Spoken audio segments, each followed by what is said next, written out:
So my name is Chris DeCosta. The project that I'm working on is called Totem Live Accounting. I've actually been involved in the cryptocurrency space since 2013, and I've worked on various projects that have kind of evolved and led up to where we are today with this particular project.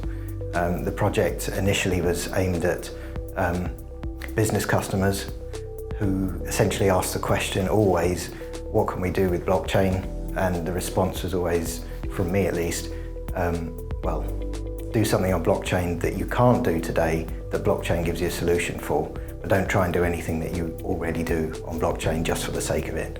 So we've been experimenting with lots of different ideas with businesses, running small tests, and eventually the project kind of evolved out of those tests.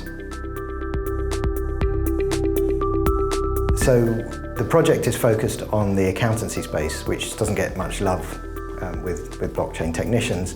But essentially what accountancy does is it records state changes inside a business, and that's very similar to what a blockchain does. So we've looked at the whole accountancy process from start to finish, and we found that it's very disconnected. So a simple example would be that if you take a taxi, you get a taxi receipt.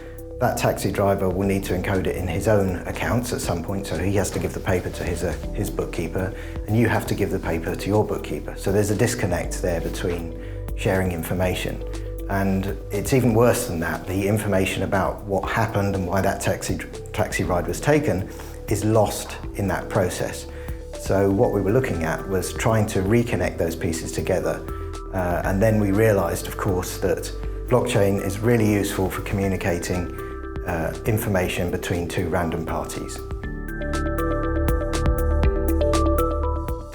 It's probably the best framework out there.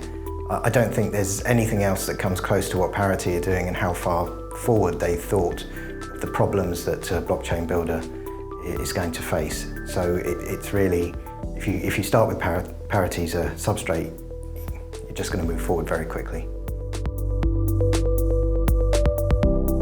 Yes, absolutely. It was always the intention, because of the research that we'd done, that there would be blockchains that shared our code that were run by corporations, for example, and there would be a public blockchain as well. At the time, we didn't really have an idea of how that would be connected together and what kind of issues that there might be, but the Polkadot relay chain seems to be already addressing those issues and would allow us to share information between sort of walled garden blockchains that use our framework and our public network as well.